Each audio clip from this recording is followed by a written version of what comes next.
La farce de ma belle-mère m'a coûté mon emploi. Tout le monde a dit que j'étais trop sensible. Des mois plus tard, j'ai déménagé à l'étranger, discrètement mais prospère. Soudain, des messages ont afflué, nous sommes si fiers, nous avons besoin d'une petite faveur. Je leur ai dit de vérifier leur boîte de réception. Un par un, leurs sourires se sont effacés. Personne ne rit maintenant. Elle s'étouffe. Quelqu'un. Aidez-la, la voix de Zoé a percé le brouhaha du brunch du samedi, silençant instantanément le restaurant. Diane s'est agrippée la gorge, le visage grimaçant alors qu'elle repoussait sa mousse au chocolat à moitié mangée, ses yeux écarquillés par la panique croisant les miens à travers la salle à manger, mais quelque chose n'allait pas, juste une fraction de seconde, je l'ai attrapé, le plus léger tressaillement au coin de sa bouche, un sourire narquois. Mon ami a une grave allergie aux noix, s'est exclamée Chloé, son téléphone déjà en train d'enregistrer, alors que les convives se retournaient horrifiés. Qui est responsable de cela? Tous les regards se sont tournés vers moi, Léonie Moreau, responsable de la restauration du restaurant Savory Ridge. Dans ce moment terrible, je savais exactement ce qui se passait, mais il était déjà trop tard, les dégâts étaient calculés, précis et visaient directement tout ce que j'avais construit au cours des 5 dernières années. Ma belle-mère avait enfin trouvé l'arme parfaite. Avant ce samedi catastrophique, ma vie fonctionnait avec la même précision que le restaurant que je gérais. J'arrivais chaque matin à 6h30 précise, savourant la demi-heure de calme avant l'arrivée des commis de cuisine. La salle à manger, immobile et paisible avec les chaises soigneusement rentrées sous les nappes blanches impeccables, me semblait plus proche d'une maison que la petite maison que je partageais avec Nicolas, à seulement 10 minutes de chez ses parents. Ces matins précoces étaient sacrés, vérifier les feuilles d'inventaire par rapport au stock réel, ajuster les commandes pour les afflux de week-end, résoudre les problèmes de livraison avant qu'ils ne deviennent des crises. Au moment où le chef Daniel arrivait, j'avais déjà identifié les problèmes potentiels et trouvé des solutions. Léonie voit au-delà des coins, disait-il souvent au personnel, rien ne lui échappe. Cette réputation de compétence n'était pas venue facilement. J'avais commencé comme hôtesse nerveuse 6 ans plus tôt, travaillant les week-ends tout en suivant des cours du soir en gestion de restaurant à l'école hôtelière locale. 4 promotions plus tard, je m'étais transformé en quelqu'un en qui le propriétaire Marcus avait une confiance implicite pour tout, de la formation du personnel aux inspections sanitaires. J'avais mis en place un système d'inventaire numérique qui avait réduit les déchets de 22% et mémorisé les préférences et les allergènes potentiels de chaque client régulier ou surtout les allergies, nous n'avions jamais eu d'incident sous ma surveillance. C'est au programme culinaire de cette école hôtelière que Nicolas et moi nous sommes rencontrés. Il avait des yeux chaleureux et un charme facile, rêvant à voix haute du bistrot qu'il posséderait un jour. 3 mois après l'obtention du diplôme, nous nous sommes mariés lors d'une petite cérémonie qui a laissé nos deux familles quelque peu stupéfiées, la sienne pensait que je n'étais pas tout à fait assez raffiné, la mienne s'inquiétait que je me précipite dans le mariage pour échapper aux critiques constantes de mon père Simon et au silence complice de ma mère Laure. Il n'avait pas entièrement tort, Nicolas représentait la stabilité et la promesse, un diplômé d'école de cuisine avec une famille de soutien et bien connectée. Ce que je n'avais pas anticipé, c'est que le soutien venait avec des attentes, particulièrement de la part de Diane, ma belle-mère. Diane Girard présidait sur son coin de vie en banlieue parisienne comme une dictatrice bienveillante. Sa maison était parfaite comme dans un magazine, son travail caritatif stratégique, ses opinions délivrées avec un sourire qui n'atteignait pas ses yeux. Elle avait élevé 3 enfants qui s'étaient tous mariés à des partenaires appropriés, sauf Nicolas. Lors de notre première rencontre, elle m'avait examiné avant de demander « Et que fait votre père, ma chère ?» Quand j'ai expliqué qu'il était ouvrier de maintenance dans l'usine locale, quelque chose a vacillé derrière son sourire qui n'a jamais vraiment disparu. Les commentaires ont commencé subtilement, le travail en restauration a des heures si difficiles. Nicolas doit se sentir si seul, disait-elle lors des dîners du dimanche, toujours obligatoires chez elle, ou encore, la fille de mon ami vient de devenir représentante pharmaceutique, les avantages sont merveilleux, et elles fondent leur famille plus tôt. Lorsque j'ai été promu responsable, elle a incliné la tête avec sympathie et a dit, « C'est bien, ma chère, je suppose que chaque emploi a un plafond. » Nicolas ne semblait jamais remarquer ces pics ou choisissait de ne pas les remarquer. « Maman est juste vieille école, disait-il sur le chemin du retour de chez elle, elle veut bien faire. » Les mois devenant des années, la petite maison que nous avions achetée temporairement près de chez ses parents est restée notre résidence permanente, et les visites impromptues de Diane sont devenues de plus en plus fréquentes. Le restaurant était mon sanctuaire, le seul endroit où ma compétence n'était pas remise en question. Je connaissais chaque aspect de son fonctionnement, quel fournisseur pouvait livrer en retard, quel serveur ne pouvait pas gérer seul la section terrasse, comment apaiser un client irrité tout en signalant simultanément au barman d'offrir une tournée de boissons. Le petit badge doré sur mon blazer, Léonie Moreau, responsable FEB, était mon bouclier contre la sape subtile de Diane. Céline, notre chef barman tatoué avec un diplôme de psychologie inutilisé, était la seule personne qui comprenait parfaitement la situation. Elle remarquait la tension dans mes épaules chaque fois que Diane faisait ses visites surprises au restaurant, arrivant toujours juste au moment où nous étions le plus occupés.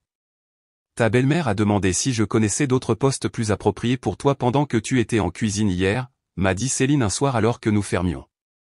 Comme si gérer cet endroit était une sorte de tremplin vers quoi? Devenir son clone?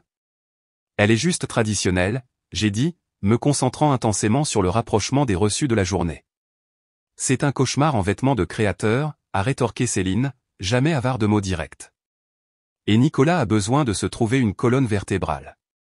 La semaine dernière, quand elle a critiqué ta suggestion de vin, il s'est en fait excusé auprès d'elle pour ta recommandation qui était parfaite, d'ailleurs.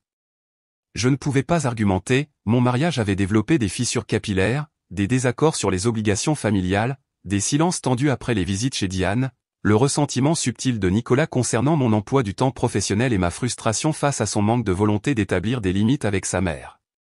Pourtant, dans les moments calmes, loin de l'influence de sa famille, j'apercevais des lueurs de l'homme dont j'étais tombée amoureuse, compréhensif, gentil et fier de mes réalisations. Puis est arrivé l'appel téléphonique qui aurait dû me prévenir que quelque chose n'allait pas. Diane avait appelé Nicolas directement, pas moi, pour annoncer qu'elle emmenait ses amis Zoé et Chloé au Savory Ridge pour le brunch du samedi, notre service le plus chargé. Dis à Léonie de nous réserver la meilleure table, elle lui avait ordonné, les filles ont tellement hâte de la voir dans son élément en point. La façon dont elle avait souligné l'élément, comme si j'étais un animal de zoo plutôt qu'une responsable professionnelle, m'a serré l'estomac, mais j'ai souri et hoché la tête quand Nicolas a relayé le message, répétant déjà la personne polie et professionnelle que je présenterais. Sache qu'elles viennent critiquer, pas soutenir, a averti Céline quand j'ai mentionné la visite imminente en examinant les commandes d'alcool. Ce sont juste la mère de Nicolas et ses amis de l'église, j'ai dit, essayant de me convaincre, elles sont déjà venues, tout ira bien. Ce samedi matin, j'avais pris un soin particulier à tout, j'avais personnellement vérifié chaque réservation, confirmé que la cuisine était entièrement approvisionnée et briefé le personnel sur les VIP potentiels en visite, pas seulement la table de Diane. Quand elles sont arrivées ponctuellement à 11h30, je les ai accueillis avec une chaleur professionnelle, les escortant à notre meilleure table d'angle près de la fenêtre. Léonie chérie, tu as l'air fatiguée, a dit Diane, m'embrassant l'air sur la joue, ces heures must be so draining. Zoé et Chloé ont échangé des regards entendus alors qu'elles s'installaient à leur siège. L'heure suivante s'est déroulée comme une attaque soigneusement chorégraphiée, rien n'allait pour elle, la table était courante d'air, le café pas assez chaud, les options de menu étonnamment limitées. Diane a interrogé chaque serveur qui s'approchait, posant des questions sur les ingrédients et les méthodes de préparation comme si elle menait une inspection sanitaire. J'ai maintenu mon attitude professionnelle, intervenant si nécessaire pour calmer les esprits échauffés. Maman, laisse-les tranquilles, a dit Nicolas une fois, s'étant joint à la table après mon SMS lui demandant de l'aide, mais il s'est rapidement tu quand Diane lui a tapoté la main d'un air désinvolte. Quand le dessert est arrivé, la mousse au chocolat que Diane avait spécifiquement demandé, bien qu'elle soit clairement étiquetée sur notre menu comme contenant de la noisette, j'ai ressenti un soulagement momentané, elles avaient presque fini, je pouvais survivre encore 15 minutes. Puis est venu le cri. Alors que le personnel de salle se précipitait pour aider et que les convives regardaient horrifiés, je suis resté paralysé, non pas parce que j'avais peur ou que j'étais incertaine, mais parce qu'en ce moment terrible de chaos, j'ai de nouveau croisé les yeux de Diane, il ne contenait aucune de la panique d'une réaction allergique, au lieu de cela, j'ai vu quelque chose de bien pire, la satisfaction. C'est là que j'ai su que ce n'était pas un accident, c'était le jour de l'exécution, et j'avais été piégé. Le restaurant a éclaté dans le chaos, une cliente avec une formation médicale s'est précipitée, tandis qu'une autre appelait le 911, le personnel de salle s'est précipité vers la trousse d'urgence que nous gardions derrière le bar, et il y avait Diane, sa performance digne d'un Golden Globe, respirant bruyamment de manière dramatique alors que Chloé filmait tout avec son téléphone et que Zoé criait des accusations de négligence et de poursuites judiciaires. Vérifier le menu, j'ai finalement réussi à dire, ma voix serrée par la panique à peine contrôlée, la mousse au chocolat indique clairement la noisette comme ingrédient, Madame Girard l'a spécifiquement demandé après que je l'ai personnellement averti des noix. Marcus, le propriétaire du restaurant, qui profitait d'un rare samedi de congé jusqu'à recevoir l'appel affolé de notre hôte, est apparue à mes côtés, le visage livide. « Léonie, qu'est-ce qui s'est passé ?» a-t-il murmuré. Avant que je puisse expliquer, la guérison miraculeuse de Diane a commencé, sa respiration s'est stabilisée alors que les ambulanciers entraient, ils ont immédiatement commencé les procédures d'évaluation, tandis qu'elle les écartait d'un geste, la voix soudainement plus forte. « Je pense que je vais bien maintenant », a-t-elle dit faiblement, bien que ses yeux restent clairs et calculateurs, ça ne devait pas être une réaction complète, je suis d'habitude si prudente. Le chef ambulancier a froncé les sourcils. « Madame, avec les allergies aux noix, il n'y a pas de réaction partielle, nous devons administrer de l'épinéphrine et vous emmener immédiatement à l'hôpital. » Diane a échangé un regard rapide avec Zoé. « Oh, je ne pense pas que ce soit nécessaire, je me sens beaucoup mieux, peut-être que ce n'était pas les noix après tout. » « Nous devrions quand même vous transporter, » a insisté l'ambulancier, l'anaphylaxie peut avoir des réactions secondaires retardées. « Je connais mon propre corps, » a dit fermement Diane, son acte de patiente faible s'effaçant, j'ai décidé de refuser le transport médical, c'est mon droit. Les ambulanciers ont semblé sceptiques mais ne pouvaient pas forcer le traitement. Ils ont fait signer à Diane un document de renonciation au transport médical, un document dont je demanderai plus tard une copie par les voies officielles. Alors qu'il remballait, Marcus m'a guidé dans son bureau, fermant la porte sur le restaurant qui murmurait. « Qu'est-ce qui vient de se passer là-dehors ?» Sa voix était contrôlée mais froide. « Marcus, c'est ma belle-mère, elle sait exactement ce qu'il y a dans nos desserts, j'ai personnellement examiné le menu avec elle à leur arrivée, elle n'a jamais mentionné une seule fois une allergie aux noix en 5 ans que je la connais. Toute la salle à manger vient d'être témoin d'une femme qui a failli mourir à cause de quelque chose que notre restaurant a servi, a-t-il dit, me coupant la parole. Que ce soit un malentendu ou une mauvaise communication n'a pas d'importance, la perception est ce qui compte, mais pas de mais, Léonie, j'ai des ambulanciers là-dehors, des clients qui ont abandonné leur repas et un désastre sur les réseaux sociaux qui se préparent, Chloé filme toujours tout. Mon estomac s'est contracté. Tu ne me crois pas? Ce que je crois n'a pas d'importance, nous devons contenir cette situation. Il s'est frotté les tempes. Où est Nicolas? Ne devrait-il pas être ici pour te soutenir? La question a piqué plus qu'il ne pouvait le savoir. Nicolas avait en effet disparu de la table de sa mère pendant le tumulte, je l'avais aperçu debout, figé près des portes de la cuisine, regardant la scène se dérouler sans s'approcher, quand nos regards s'étaient croisés à travers la salle, il avait détourné les yeux le premier. « Il est dans les parages », j'ai dit faiblement. Marcus a grimacé. « Rentre chez toi, Léonie, prends le reste du week-end, nous en discuterons lundi matin. » Quand je suis sorti de son bureau, la salle à manger était presque vide, à l'exception de quelques clients attardés et du personnel qui chuchotait entre eux. Nicolas se tenait maladroitement à côté de la table de sa mère, où Diane, Zoé et Chloé étaient blottis ensemble, examinant les images filmées par Chloé.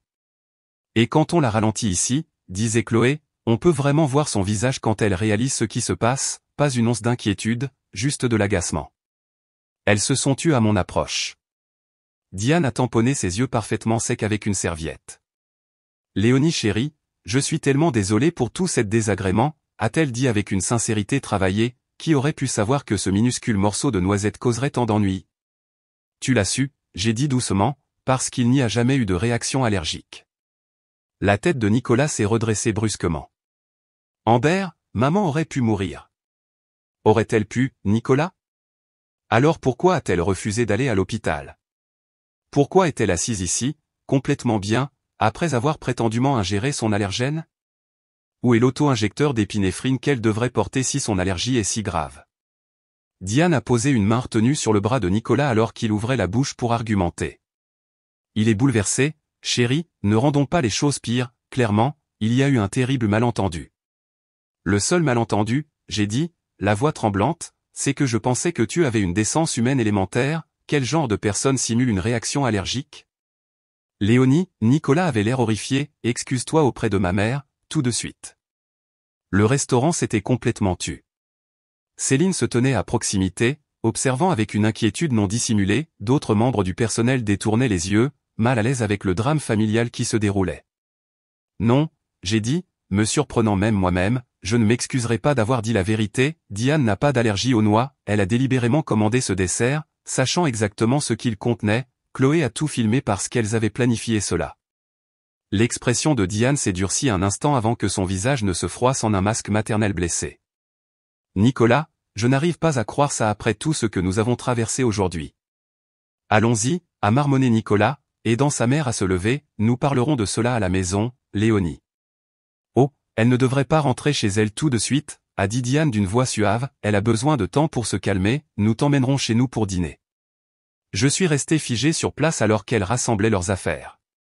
Zoé a fait mine de laisser de l'argent pour l'addition, bien moins que ce qu'elle devait réellement, tandis que Chloé rangeait son téléphone avec un sourire satisfait. Ce n'est pas fini, j'ai dit doucement alors que Diane passait à côté de moi, elle s'est arrêtée, se penchant pour que seul moi puisse entendre. Tu as raison, ma chère, quand il s'agit du bien-être de mon fils, une mère fait ce qui est nécessaire, peut-être que maintenant tu reconsidéreras tes priorités. Puis elle est partie, Nicolas la suivant sans un regard en arrière vers moi ou la dévastation qu'elles avaient laissée derrière elle. Céline est apparue à mes côtés, passant un bras de soutien autour de mes épaules. J'ai tout entendu, a-t-elle murmuré, je peux te soutenir auprès de Marcus, mais... En regardant le désastre de ma réputation professionnelle, le personnel évitant mes yeux, les clients chuchotant derrière les menus, Marcus sortant de son bureau avec une expression résolue, je savais que cela n'aurait pas d'importance. Diane avait calculé chaque aspect de sa performance, du timing pendant notre service le plus chargé au filmage stratégique qui se retrouverait sans aucun doute sur les réseaux sociaux. Elle a planifié ça, j'ai dit d'un ton engourdi, elle est venue ici spécifiquement pour me détruire, mais pourquoi? Qu'est-ce qu'elle pourrait y gagner? A demandé Céline. La réponse s'est cristallisée avec une clarté terrible, Diane ne m'avait jamais accepté comme faisant partie de sa famille, ma carrière, mon indépendance, mon influence sur Nicolas où tout menaçait son contrôle, et comme un maître d'échecs, elle avait trouvé le coup parfait pour m'éliminer de l'échiquier. Le contrôle, j'ai murmuré, il ne s'agissait jamais d'allergie, de dessert ou de négligence de restaurant, il s'agissait de me forcer à choisir entre ma carrière et mon mariage. Alors que je rassemblais mes affaires pour partir, mon téléphone a vibré avec un SMS de Nicolas, maman dit que je devrais rester chez eux ce soir, te laisser de l'espace pour réfléchir à ton comportement.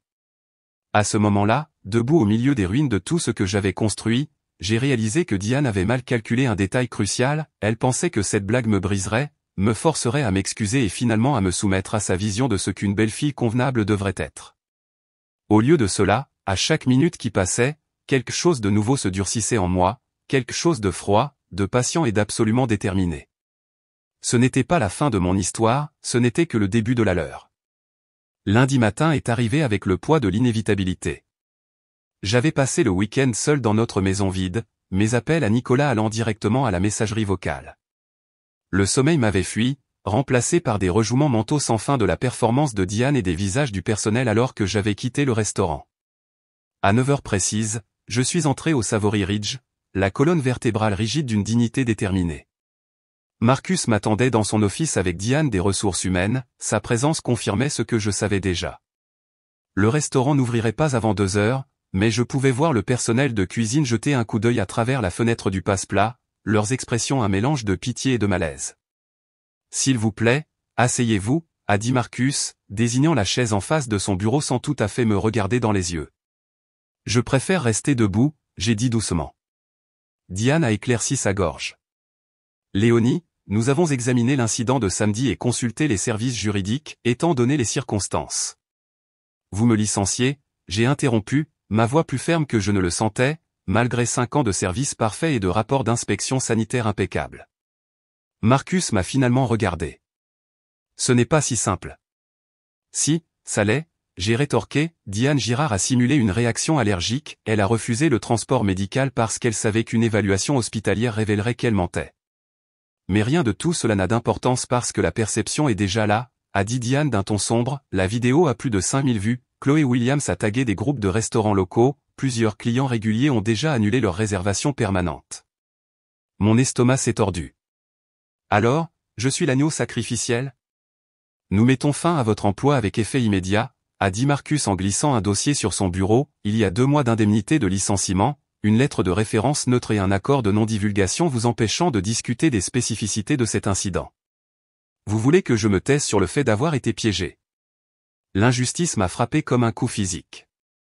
Nous voulons laisser cela derrière nous, a corrigé Diane, les conseillers juridiques estiment que contester les affirmations de Madame Girard ne ferait que prolonger les dommages à la réputation du restaurant. J'ai regardé entre eux, ces gens avec qui j'avais travaillé pendant des années, aucun d'eux n'avait même remis en question pourquoi une femme avec une allergie aux noix prétendument grave commanderait un dessert clairement marqué comme contenant des noix, ou pourquoi elle se serait subitement rétablie sans traitement. Leur silence mal à l'aise a été une réponse suffisante. Votre carte d'accès personnel a été désactivée, a dit Marcus après un moment, nous aurons besoin de vos clés de bureau et de vos codes d'accès avant que vous ne partiez. J'ai posé mes clés sur son bureau avec un calme délibéré, puis j'ai retiré le badge de mon blazer. 5 ans de dévouement réduit à une petite pile de métal et de plastique. Pour ce que ça vaut, a ajouté Marcus alors que je me retournais pour partir, je suis désolé que ça se soit terminé ainsi. Trop peu, trop tard. Céline m'attendait dehors, son quart de travail de barman ne commençait que dans plusieurs heures. Elle m'a serré dans une étreinte féroce. C'est injuste, a-t-elle murmuré. Tout le monde sait que c'est injuste, mais personne ne dit rien, j'ai répondu d'un ton engourdi. Elle s'est retirée, les yeux brillants. J'ai quelque chose à dire, je donne ma démission aujourd'hui. Non, je l'ai arrêté, tu as besoin de ce travail, et j'ai besoin de quelqu'un à l'intérieur qui peut me dire ce qui se passe réellement après mon départ. Le trajet de retour a semblé surréaliste, les rues familières sont soudainement devenues étrangères. J'avais construit toute ma vie adulte autour de ce restaurant, mon identité enveloppée dans une compétence professionnelle qui m'avait été arrachée en un seul week-end. Mon téléphone a sonné avec un SMS de Nicolas, je rentre à la maison maintenant, nous devons parler. Je me suis garé sur notre allée juste au moment où la voiture de Nicolas est arrivée. Il est sorti, l'air fatigué et tiraillé, son expression prudente alors qu'il s'approchait. Alors, j'ai demandé avant qu'il ne puisse parler, comment s'est passé ton week-end chez maman? Il a grimacé. Léonie, ne commence pas, toute cette situation est assez difficile. Difficile, j'ai répété avec incrédulité, ta mère a délibérément saboté ma carrière, et tu as disparu chez elle au lieu de me soutenir, difficile ne suffit pas à décrire ça. Nicolas a passé une main dans ses cheveux. Écoute, j'ai parlé avec maman de ce qui s'est passé, elle admet que les choses ont dérapé, mais elle n'a jamais voulu que tu perdes ton emploi. Le rejet désinvolte de ma destruction professionnelle m'a fait trembler les mains. Qu'est-ce qu'elle voulait exactement, Nicolas? Elle dit que c'était censé être une farce inoffensive pour te montrer que peut-être être si axé sur ta carrière n'est pas la meilleure approche pour notre mariage. La révélation m'a rendue silencieuse. Dans le monde de Nicolas, cette justification avait du sens. Peut-être que c'est une bénédiction déguisée, a-t-il continué alors que nous entrions dans la maison, maman a toujours dit que tu travailles trop, maintenant nous pouvons nous concentrer sur notre mariage, peut-être penser à fonder une famille. J'ai regardé mon mari, cet inconnu qui pouvait être témoin de mon humiliation délibérée et Somehow l'interpréter comme une opportunité. Ta mère a simulé un choc anaphylactique pour me donner une leçon sur la priorité à la famille. Quand tu le dis comme ça. Comment d'autre devrais-je le dire? Ma voix s'est élevée malgré mes efforts pour rester calme, je viens de perdre ma carrière parce que ta mère a décidé que je travaillais trop, et tu suggères que je devrais être reconnaissante? L'expression de Nicolas s'est durcie. Tu dramatises, c'était une blague qui a été trop loin, mais maman se sent terrible, elle propose même de t'aider à trouver quelque chose de plus convenable. Les semaines suivantes se sont estompées dans un brouillard de rejet. J'ai postulé à tous les restaurants, hôtels et entreprises de restauration dans un rayon d'environ 80 km, chaque fois, mes références vérifiées parfaitement, jusqu'à ce qu'elles ne le fassent plus. Somehow, des enquêtes étaient menées sur l'incident de l'allergie, les entretiens étaient soudainement annulés, les postes mystérieusement pourvus, les relations de Diane dans le milieu de l'hôtellerie locale étaient plus profondes que je haine. L'avait réalisé. Tu dois venir dîner ce soir, a insisté Nicolas. 3 semaines après mon licenciement, maman a invité tout le monde, elle veut arranger les choses. J'avais évité les réunions de famille, passant mes journées à éplucher les offres d'emploi et mes soirées à boire du vin seul pendant que Nicolas travaillait tard à son restaurant.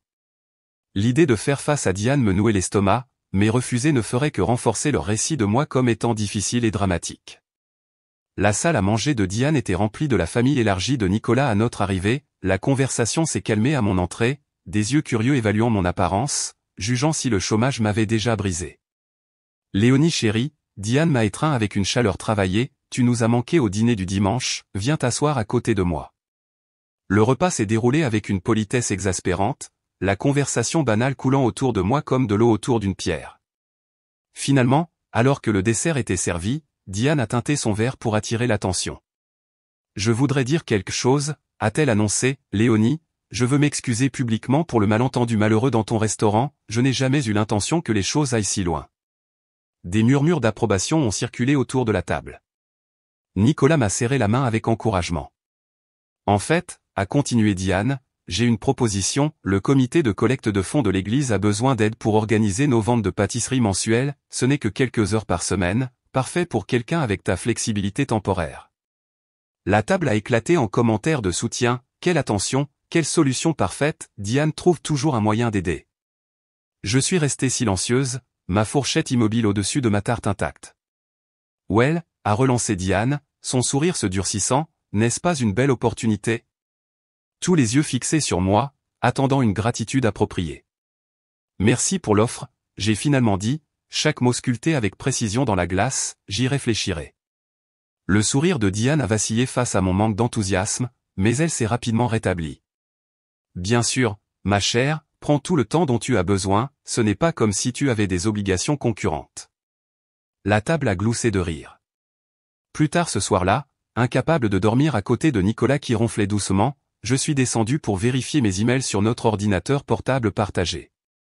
Une autre lettre de refus m'attendait dans ma boîte de réception, la 4e cette semaine. En fermant le message, j'ai remarqué que Nicolas avait laissé son email ouvert dans un autre onglet. Sans décision consciente, j'ai cliqué dessus et je me suis figé, là, dans un fil de discussion en cours avec Diane, intitulé « Recherche d'emploi de Léonie », se trouvait la preuve d'une trahison si profonde qu'elle m'a coupé le souffle. Nicolas avait transféré mes emails de refus d'emploi à sa mère, leurs échanges se moquaient de mon désespoir croissant. Encore une aujourd'hui, a-t-elle dit, elle a pleuré pendant 1 heure, peut-être que maintenant elle considérera l'offre de l'église de maman. La réponse de Diane, patience, ma chère, elle est toujours aussi têtue, une fois qu'elle acceptera que ce n'est pas juste un petit revers, elle reviendra. Nicolas, je ne sais pas combien de temps je peux supporter ce drame, ce n'était qu'une blague, elle agit comme si sa vie était finie. Avec des doigts tremblants, j'ai fait défiler des semaines d'humiliation privée rendues publiques pour leur divertissement. Chaque larme que j'avais versée, chaque moment de vulnérabilité avec mon mari avait été de la nourriture pour l'amusement de Diane et la trahison de Nicolas. Quelque chose de vital s'est brisé en moi cette nuit-là, pas mon esprit, mais quelque chose d'autre entièrement, les derniers fils fragiles d'amour, de confiance et d'appartenance qui m'avaient rattaché à cette famille. J'ai fermé l'ordinateur portable, soudainement calme d'une manière que je n'avais pas ressentie depuis ce samedi au restaurant. Je savais exactement ce que je devais faire, pas demain, pas la semaine prochaine, mais tout de suite, tant que la clarté d'un abandon total et complet chantait encore dans mon sang. Ils pensaient que j'étais seul dans les décombres de ma vie antérieure, ils avaient tort, j'étais les décombres, et j'étais sur le point de devenir une avalanche. J'ai travaillé rapidement et méthodiquement dans les heures sombres du matin, ne emballant que ce qui importait, 2 valises de vêtements, mes certificats professionnels soigneusement rangés dans un dossier, et le disque dur externe où je venais de sauvegarder des captures d'écran du fil d'email de Nicolas et Diane. Le reste, les photos de mariage, les bibelots accumulés de notre mariage, la vie que j'avais construite autour de la famille de Nicolas pouvait rester derrière dans cette maison qui ne s'était jamais vraiment sentie comme la mienne. 3 semaines plus tôt, après cette première lettre de refus, j'avais envoyé un email soigneusement formulé à Daniel, notre ancien chef de cuisine, qui avait quitté Savory Ridge l'année dernière pour un poste dans un gastropub à Édimbourg. Juste pour tester les eaux, j'avais écrit nonchalamment, demandant s'il connaissait des opportunités de gestion à l'étranger. Sa réponse enthousiaste m'avait surprise, c'est drôle que tu demandes, nous venons de perdre notre responsable FEB et ne trouvons personne avec ton niveau d'expertise. J'avais poursuivi la conversation comme un plan de secours lointain, ne croyant jamais vraiment en avoir besoin. Maintenant, alors que je réservais un vol aller simple en utilisant notre carte de crédit d'urgence, je ne ressentais rien d'autre qu'une froide certitude. La note que j'ai laissée sur le comptoir de la cuisine était brève, Nicolas, j'ai besoin d'espace pour reconstruire ce que ta famille a détruit, ne me suis pas, ne me contacte pas, je te contacterai quand je serai prête. Je n'ai pas pleuré à l'aéroport, ni pendant les environ 2 heures de vol jusqu'à Édimbourg, quelles que soient les larmes que j'aurais pu verser, elles s'étaient cristallisées en quelque chose de plus dur, quelque chose qui me soutiendrait à travers ce qui allait suivre. Daniel m'a rencontré à l'aéroport d'Édimbourg, son visage familier était un soulagement parmi la mer d'étrangers. Christ, Amber, a-t-il dit en me serrant maladroitement dans ses bras, tu as l'air de ne pas avoir dormi depuis des semaines. Je n'ai pas dormi, j'ai admis en le suivant jusqu'à sa vieille voiture, merci pour ça, pour tout. Ne me remercie pas encore, a-t-il averti alors que nous naviguions dans les rues pluvieuses d'Édimbourg, l'endroit n'est pas exactement Savory Ridge, c'est plus petit, plus vieux, et le propriétaire est un vrai Écossais, ce qui signifie qu'il est à la fois le patron le plus généreux et le plus exigeant que tu auras jamais. Le petit appartement que Daniel avait aidé à trouver se trouvait au-dessus d'une librairie à Stockbridge, un quartier charmant avec des portes colorées et des rues pavées, juste une chambre avec une kitchenette et une salle de bain où la douche fuyait, mais, chose cruciale, c'était à moi seul, à un océan des manigances de Diane. Malcolm Fraser, propriétaire du Tartan Table Gastropub, était un homme à la poitrine large avec une barbe poivre et sel et un air intimidant qui se dissolvait en yeux plissés quand il souriait. Il m'a regardé de haut en bas d'un air sceptique lors de notre première rencontre. Daniel dit que tu es une sorte de magicienne de l'organisation, a-t-il dit, son accent écossais épais mais chaleureux, nous verrons bien ça, 2 semaines d'essai, pas de promesse au-delà. J'ai commencé le lendemain matin, arrivant 1 heure avant les commis de cuisine, exactement comme je l'avais fait au Savory Ridge. La cuisine était plus petite, l'équipement plus vieux, mais les principes restaient les mêmes. J'ai passé cette première semaine à observer, à noter les inefficacités, les processus obsolètes et les opportunités manquées. Le personnel me regardait d'un air las, l'interlope américaine amenée par Daniel, prenant des notes détaillées sur leur travail. Ils pensent que tu es une espionne envoyée pour les faire virer, m'a informé Fiona, la chef de salle au caractère bien trempé. Pendant ma 2e semaine, tu devrais peut-être t'expliquer avant qu'Angus ne mette du sel dans ton café au lieu de sucre. Cet après-midi-là, j'ai convoqué une brève réunion du personnel avant le service du dîner, debout devant ces inconnus, j'ai senti le fantôme de mon ancienne confiance renaître. Je ne suis pas ici pour faire rapport sur qui que ce soit ou pour tout changer du jour au lendemain, j'ai commencé, je suis ici parce que j'ai tout perdu chez moi et que j'ai besoin d'un nouveau départ, mais j'ai des idées qui pourraient rendre nos vies à tous plus faciles, si vous êtes prêts à les essayer. L'honnêteté a semblé fonctionner, les épaules tendues se sont détendues, les regards méfiants se sont adoucis. Écoutons donc ces idées miraculeuses, a défié Angus, le sous-chef dubitatif. J'ai présenté des changements simples d'abord, réorganiser le système de stockage, ajuster les horaires de préparation pour réduire les heures supplémentaires, mettre en place un système d'inventaire numérique similaire à celui que j'avais créé pour le Savory Ridge. De petites améliorations qui ne perturberaient pas leur flux de travail mais apporteraient des avantages immédiats. Malcolm a approuvé un essai de mes suggestions, observant avec un intérêt amusé alors que je m'attaquais au chaos de leur placard de fourniture un après-midi pluvieux, ressortant poussiéreuse mais triomphante 6 heures plus tard avec un système qui leur ferait gagner des heures chaque semaine. Pas mal, a-t-il admis à contre-cœur, ce que Daniel a traduit plus tard comme un grand éloge. Pendant ces premières semaines épuisantes, j'ai fait des doubles quarts, apprenant les recettes et la terminologie écossaise tout en aidant avec tout, de l'inventaire au service en salle.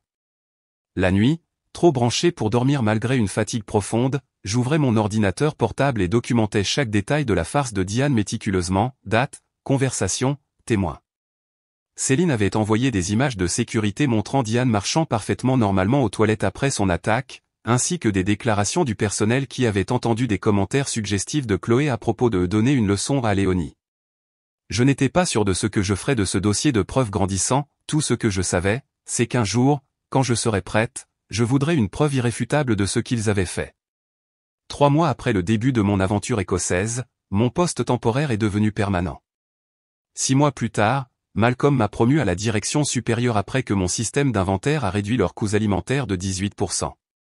Le personnel, initialement méfiant, cherchait maintenant mes conseils et m'incluait dans leur sortie après le travail au pub du coin.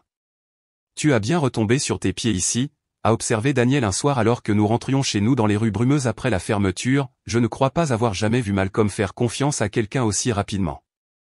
Je fais juste ce que je sais faire, j'ai répondu, bien que, en privé, je reconnaissais que je m'épanouissais d'une manière que je n'aurais pas pu au Savory Ridge, contrainte par l'ingérence de Diane et l'acceptation passive de Nicolas. Édimbourg se sentait comme chez moi d'une manière qu'aucun endroit en France n'avait jamais eu. J'aimais l'architecture médiévale juxtaposée à la vie moderne, les accents mélodieux qui m'avaient d'abord dérouté mais sonnaient maintenant comme de la musique, la façon dont les inconnus m'appelaient Love Boobin avec une chaleur décontractée. J'ai changé aussi, ma garde-robe était passée des tenues de travail conservatrices que Diane avait toujours critiquées à des pièces confortables et colorées qui convenaient à ma nouvelle vie. J'avais coupé mes cheveux courts, un choix pratique pour la ville venteuse qui semblait aussi symboliquement libérateur. Le plus important, c'est que j'avais cessé de tressaillir à chaque notification de mon téléphone.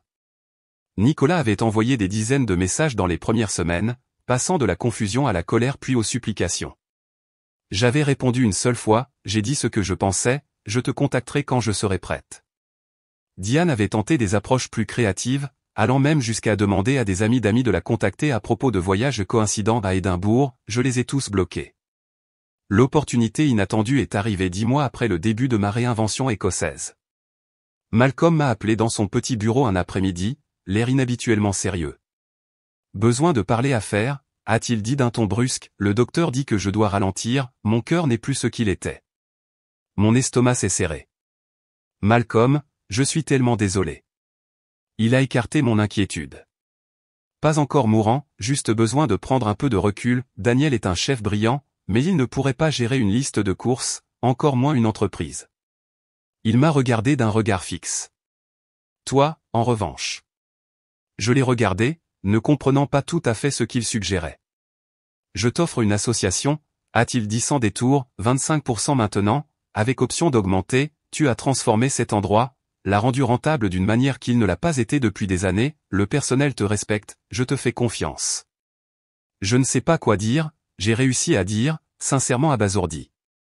Dis oui, a haussé les épaules Malcolm, ou non, mais décide vite parce que mon cardiologue me talonne pour réduire le stress. J'ai dit, oui, bien sûr, comment pourrais-je refuser? D'une paria au chômage à associé de restaurant en moins d'un an, un résultat que Diane n'aurait jamais pu anticiper lorsqu'elle a orchestré ma chute. Cette nuit-là, alors que je signais les accords préliminaires d'association à ma petite table de cuisine, je me suis permis un moment de revanche. Je n'avais pas seulement survécu, j'avais prospéré. Mon téléphone a sonné avec une notification de réseau social, la première fois que je m'étais autorisé à publier quoi que ce soit sur ma nouvelle vie, une simple photo de l'horizon d'Édimbourg au coucher du soleil avec la légende Nouveau départ. En quelques minutes, j'ai reçu un message de Nicolas, c'est là que tu es? S'il te plaît, Léonie, nous devons parler. J'ai fermé l'application sans répondre, mais avec un nouveau sentiment de calme. Laisse-le se demander, laisse-les tous se demander. Pour l'instant, je me concentrerai sur la construction de quelque chose de nouveau, quelque chose entièrement à moi qui ne pourrait pas être sapé par des réactions allergiques fabriquées ou des manipulations familiales. La femme qui avait laissé cette note sur le comptoir de cuisine de Nicolas il y a 11 mois avait été désespérée, trahie et brisée. La femme qui examinait les documents d'association à Édimbourg était quelque chose de complètement différent, plus forte, certainement, mais aussi patiente, le genre de patience qui vient avec une certitude absolue qu'un jour, somehow, les plateaux de la balance s'équilibreraient, et quand ils le feraient, personne ne rirait. J'ai ignoré le message de Nicolas cette nuit-là, mais quelque chose me disait que ce n'était que le début. Au cours des 2 semaines suivantes, ma publication sur les réseaux sociaux à propos d'Édimbourg a déclenché un lent flux de communication de la part de chez moi, d'abord des likes d'anciens collègues, puis des commentaires prudents sur le fait que je semblais bien réussir. J'ai publié quelques aperçus soigneusement choisis de ma nouvelle vie, la façade en pierre du gastropub avec sa nouvelle enseigne peinte me listant comme associé, la vue depuis Arthur S. Site après une randonnée matinale, le petit déjeuner écossais traditionnel qui était devenu mon rituel du week-end. Chaque publication était stratégique, révélant mon succès sans détailler comment je l'avais atteint, et chacune resserrait l'étau de la curiosité autour du cou de ceux qui m'avaient ignoré. Le message suivant de Nicolas est arrivé un mois après le premier, Léonie, s'il te plaît, tu me manques, j'ai pensé à visiter Édimbourg, nous pourrions parler en personne. Je l'ai montré à Fiona pendant notre rituel de café du matin au café en face du restaurant, ses sourcils se sont levés au-dessus du bord de sa tasse.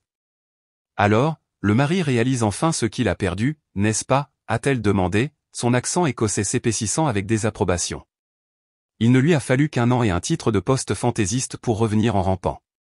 Il ne rampe pas, j'ai corrigé, bien qu'une petite partie vindicative de moi aurait souhaité qu'il le fasse, il est curieux, il y a une différence. Et tu comptes satisfaire cette curiosité? Fiona était devenue ma plus proche amie à Édimbourg, son approche directe de la vie m'aidant à reconstruire mon estime de soi, brique par brique. J'ai siroté mon café, réfléchissant. Pas encore, le moment n'est pas le bon. Le moment, somehow, est devenu plus clair 2 jours plus tard, quand un email de Diane est apparu dans ma boîte de réception. L'objet disait de réconciliation familiale, mais le contenu révélait ses véritables intentions, très chère Léonie. Nous avons tous été si heureux de te voir t'épanouir en Écosse, Nicolas nous montre tes jolies photos et nous ne pourrions pas être plus fiers de ce que tu as accompli. Par une heureuse coïncidence, mon groupe d'église planifie un voyage au Royaume-Uni cet été, axé sur les sites d'histoire religieuse, Édimbourg figure en bonne place dans notre itinéraire. J'espérais que tu pourrais nous recommander des hébergements et des options de restauration pour 15 dames d'un certain âge, peut-être pourrais-tu même organiser une expérience culinaire spéciale dans ton établissement? Nous aimerions tellement te voir dans ton élément. Cela pourrait être une merveilleuse occasion de guérir de vieilles blessures, le temps a tendance à remettre les choses en perspective, n'est-ce pas? Avec amour, Diane. Je l'ai lu 3 fois, notant la construction astucieuse, aucune excuse directe pour avoir détruit ma carrière, aucune reconnaissance de son sabotage délibéré, juste l'attente présomptueuse que je serais reconnaissante d'avoir la chance de la servir, elle et ses amis, à nouveau, cette fois sur mon nouveau territoire. Je n'ai pas répondu. Les vannes se sont ouvertes après cela. La cousine de Nicolas, Camille, qui n'avait jamais pris la peine d'apprendre mon nom lors des réunions de famille, a envoyé un message à propos de sa fille qui envisageait la gestion hôtelière et bénéficierait énormément de ton mentorat. L'oncle Philippe, dont le passe-temps de retraite était de faire de la sauce piquante à peine mangeable dans son garage, a envoyé un email à propos d'opportunités de distribution potentielles sur le marché britannique. Même la sœur de Nicolas, Juliette, qui avait ri le plus fort de l'offre de vente de pâtisserie de l'église de Diane, m'a contacté à propos d'un potentiel voyage entre filles en Écosse. Chaque message portait le même sous-entendu, tu as quelque chose que nous voulons, ton succès n'a de valeur que dans la mesure où il peut nous être bénéfique. J'ai stocké chaque communication dans une archive numérique grandissante. Céline continuait d'être mes yeux et mes oreilles au Savory Ridge, envoyant des mises à jour chaque fois que mon nom était mentionné dans une conversation. Marcus t'a mentionné hier, a-t-elle écrit dans un message, apparemment, leur nouveau responsable ne peut pas gérer le système d'inventaire que tu as créé, ils envisagent d'embaucher un consultant pour déchiffrer tes feuilles de calcul. L'ironie délicieuse ne m'a pas échappé. Le message le plus révélateur est venu de Nicolas, après 3 mois de tentatives de plus en plus désespérées de me joindre. Maman dit qu'elle est prête à pardonner ta façon de partir si tu es prête à rentrer à la maison, nous pourrions recommencer à zéro, ma femme me manque. J'ai fixé ces mots sur l'écran de mon téléphone tout en étant assise dans ce qui était maintenant mon bureau au tartentable. La pure audace. Diane était prête à me pardonner après tout ce qu'elle avait orchestré, après la carrière qu'elle avait détruite et le mariage qu'elle avait sapé. Elle se positionnait comme la partie magnanime accordant sa grâce à la fautive. Cette nuit-là, j'ai commencé à organiser ce qui était devenu une vaste collection de preuves. J'ai créé des dossiers numériques, chacun nommé d'après un acteur clé dans ma chute, Diane, Nicolas, Chloé, Zoé, Marcus. À l'intérieur de chacun, j'ai compilé chaque élément de preuve accablant spécifique à leur rôle. Dans le dossier de Diane, les images de sécurité que Céline avait réussi à obtenir, montrant la récupération miraculeuse de Diane dans les toilettes du restaurant immédiatement après sa réaction allergique, marchant normalement et se maquillant pendant que Chloé ajustait les réglages de sa caméra. Les dossiers médicaux de ses examens réguliers confirmant l'absence d'antécédents d'allergies alimentaires, les captures d'écran de ses messages à Nicolas concernant mes humiliations dans ma recherche d'emploi. Dans le dossier de Nicolas, ses messages textes à ses amis me décrivant comme dramatiques et réagissant de manière excessive, les échanges d'emails avec sa mère planifiant le dîner de Noël où Diane m'avait offert le poste à l'église, le présentant comme une intervention pour mon obsession malsaine du statut, sa révélation désinvolte à une amie commune qu'il avait toujours trouvé mes ambitions de carrière un peu embarrassantes, car il s'attendait à une épouse plus traditionnelle. Les dossiers de Zoé et Chloé contenaient leurs publications sur les réseaux sociaux se moquant de mon licenciement, des messages privés que Céline avait capturés d'amis communs, et des déclarations d'autres membres du personnel de salle qui les avaient entendus planifier la farce avant que la performance de Diane ne commence. La preuve de Marcus était peut-être la plus accablante, des emails de l'avocat du restaurant déconseillant le licenciement sans enquête appropriée, qu'il avait ignoré dans sa hâte de contenir les dommages à l'image. J'ai tout compilé méthodiquement, créant des sauvegardes sur plusieurs appareils, ne sachant pas encore exactement comment j'allais l'utiliser, mais comprenant son pouvoir. Chaque dossier représentait une personne qui m'avait jugé sacrifiable, digne de moquerie, ou simplement un dommage collatéral dans la campagne de Diane pour contrôler la vie de son fils. Mon téléphone a sonné avec un autre message de Nicolas, je pense à réserver un vol le mois prochain, nous devons vraiment parler en personne, Léonie. Cette fois, j'ai répondu, si tu viens à Édimbourg, je suggère début juin, le temps est meilleur. Sa réponse a été instantanée, vraiment? Ce serait parfait, le groupe d'église de maman sera là aussi à ce moment-là. Bien sûr qu'elles y seraient. Je me suis adossé à ma chaise de bureau, fixant la fenêtre mouchetée de pluie qui donnait sur la rue pavée. Pendant 1 an, je m'étais reconstruite de fond en comble, non seulement professionnellement, mais personnellement. J'avais découvert une force que je ne savais pas posséder, noué de véritables amitiés basées sur le respect mutuel plutôt sur l'obligation, créer une vie qui était authentiquement la mienne, plutôt qu'un compromis conçu pour plaire aux autres. Et maintenant, les architectes de ma destruction planifiaient de me rendre visite, s'attendant à des hébergements, des recommandations, un traitement spécial, tout en le présentant comme une opportunité pour moi d'être pardonné pour le péché de refuser de rester leur victime. À quoi penses-tu ? A demandé Malcolm, me trouvant encore assise dans le bureau sombre des heures plus tard. Tu as ce regard qui précède généralement une refonte majeure du menu ou une révolution de l'inventaire. J'ai souri, sentant une calme certitude s'installer en moi. Je pense qu'il est temps de nous préparer à accueillir des invités très spéciaux. Des amis français en visite, a-t-il demandé, s'appuyant contre le chambranle de la porte. Pas des amis, j'ai corrigé doucement, la famille, le genre qui ne se souvient de ton existence que quand elle a besoin de quelque chose. Les sourcils broussailleux de Malcolm se sont levés. Ah, le pire genre, alors. Le pire du pire, j'ai acquiescé, fermant mon ordinateur portable d'un clic décisif, mais ne t'inquiète pas, je m'assurerai qu'ils reçoivent exactement ce qu'ils méritent. Juin est arrivé avec un soleil inhabituel qui baignait Édimbourg dans une lumière dorée. J'avais passé les semaines précédentes à me préparer pour mes visiteurs avec la même attention méticuleuse que je consacrais autrefois aux feuilles d'inventaire. Chaque détail a été examiné, chaque éventualité planifiée. « Es-tu sûr de vouloir faire ça ?» a demandé Fiona alors que nous partagions le petit déjeuner à mon appartement le matin de leur arrivée. Tu pourrais simplement les ignorer, les laisser errer en te cherchant pendant que tu prends de belles vacances ailleurs. J'ai souri, beurrant ma tartine d'une main ferme. Je les ignore depuis plus d'1 an, c'était nécessaire pendant que je reconstruisais ma vie, mais maintenant je veux qu'ils voient exactement qui je suis devenu et exactement ce qu'ils ont jeté. L'arrivée de Nicolas était prévue en premier, son vol atterrirait à midi, le groupe d'église de Diane suivant dans la soirée. J'avais réservé à Nicolas un petit hôtel près du Tartentable, pas l'hébergement le plus confortable d'Édimbourg, mais certainement pas le pire. Diane et ses amis séjourneraient au plus luxueux Royal Mile Hotel, comme il convenait à leurs attentes. Je me suis habillé soigneusement ce matin-là, jean sombre, chemise blanche impeccable boutonnée, et le blouson en cuir souple que j'avais acheté avec mon premier dividende d'associé, professionnel mais pas trop sophistiqué, réussi mais pas ostentatoire, la femme que j'étais devenue, pas la femme qu'il s'attendait à ce que je reste. À 14 heures précises, je suis entré dans le café de l'hôtel où Nicolas attendait, son visage s'est illuminé en me voyant, puis a légèrement pâli alors qu'il enregistrait les changements, mes cheveux plus courts, ma démarche plus confiante, l'absence du sourire nerveux que j'avais toujours porté autour de sa famille.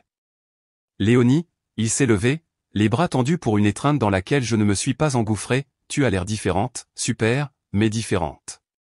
Une année fait ça, j'ai répondu en m'asseyant en face de lui plutôt qu'à côté. Comment s'est passé ton vol ? Il a entamé un récit détaillé des désagréments du voyage, du décalage horaire et de ses premières impressions de l'Écosse, le même monologue égocentrique que j'avais écouté pendant des années sans réaliser le peu d'espace qu'il laissait à mes propres pensées ou expériences. J'ai hoché la tête poliment, étudiant son visage. Il semblait plus vieux, légèrement plus rond au milieu, avec de nouvelles rides d'inquiétude gravées autour de ses yeux. « Maman est impatiente de te voir ce soir », a-t-il fini par dire, tendant la main vers la mienne sur la table. Je l'ai retirée sur mes genoux avant qu'il ne puisse établir le contact. Son groupe arrive à 19 heures, j'ai pensé que nous pourrions tous dîner ensemble, rattraper le temps perdu correctement. J'ai organisé une expérience culinaire privée pour eux demain soir au Tartentable, j'ai dit d'un ton neutre, ce soir ne convient pas à mon emploi du temps. Son visage s'est légèrement affaissé. Right, bien sûr, tu dois être occupé avec ton travail. L'hésitation avant un travail en disait long, il ne pouvait toujours pas tout à fait comprendre que je copossédais maintenant un établissement florissant. Association, j'ai corrigé doucement, et yes, gérer un restaurant demande beaucoup de temps et d'attention. En parlant de ça, je devrais y retourner pour les préparatifs du service du dîner. Déjà ? Mais nous avons à peine parlé. Je suis venu de si loin. L'entitlement dans sa voix était si familière qu'elle m'a presque fait rire. Well, nous aurons largement le temps de parler demain, je l'ai rassuré en me levant de ma chaise, j'ai libéré mon après-midi spécialement. De retour au restaurant, j'ai finalisé les préparatifs pour l'événement spécial du lendemain. Malcolm regardait avec des sourcils levés alors que j'arrangeais pour que notre meilleure salle à manger privée soit réservée au groupe d'église de Diane. Tu leur donnes le traitement royal, a-t-il demandé d'un air sceptique. Après ce qu'elles ont fait. Crois-moi, j'ai dit en vérifiant la disposition des tables une dernière fois, ce n'est pas la gentillesse qui motive cette hospitalité particulière. Ce soir-là, j'ai envoyé un seul message aux adresses e-mail que j'ai compilées, Nicolas, Diane, Chloé, Zoé, Marcus et plusieurs autres membres de la famille qui avaient participé à mon humiliation. Vérifiez vos boîtes de réception demain à midi pour des informations qui pourraient vous intéresser. Puis j'ai éteint mon téléphone et j'ai dormi plus paisiblement que je ne l'avais fait depuis des mois. Le lendemain matin a été clair et lumineux, à midi précis, alors que les cloches de l'église d'Édimbourg résonnaient dans la ville, j'ai cliqué sur envoyer pour les emails soigneusement préparés. Chaque destinataire a reçu le dossier spécifique portant son nom, contenant les preuves de sa contribution personnelle à ma chute. J'ai attendu au restaurant, révisant le menu spécial de la soirée avec notre chef, quand mon téléphone de bureau a sonné. Le nom de Diane s'affichait. Bonjour Diane, j'ai répondu calmement. Quelle est la signification de ceci? Sa voix tremblait d'un mélange de rage et de peur que je n'avais jamais entendu auparavant. Enregistrer des conversations privées, voler des images de sécurité. C'est illégal. En fait, ça ne l'est pas, j'ai rétorqué doucement, l'Écosse a le consentement d'une partie pour les enregistrements, et les caméras de sécurité du Savory Ridge étaient divulguées dans votre accord client. Quant aux dossiers médicaux, ils ont été fournis volontairement par le cabinet de votre médecin après que j'ai expliqué la situation. Apparemment, simuler des réactions allergiques pour un gain personnel n'est pas bien vu dans les cercles médicaux. Tu as toujours été vindicative, a-t-elle sifflé, Nicolas avait raison sur toi depuis le début. L'avait-il? J'ai souri intérieurement. Intéressant que tu dises ça, alors que j'ai des dizaines de messages montrant que c'était ton idée de saboter ma carrière, pas la sienne, bien qu'il ait certainement été un participant enthousiaste. Qu'est-ce que tu veux? La question est sortie étranglée, son contrôle habituel s'effaçant. De l'argent? Est-ce ça, ce chantage? Je ne fais pas de chantage à qui que ce soit, Diane, je partage simplement des informations, ce que tu choisis de faire avec ces informations dépend entièrement de toi.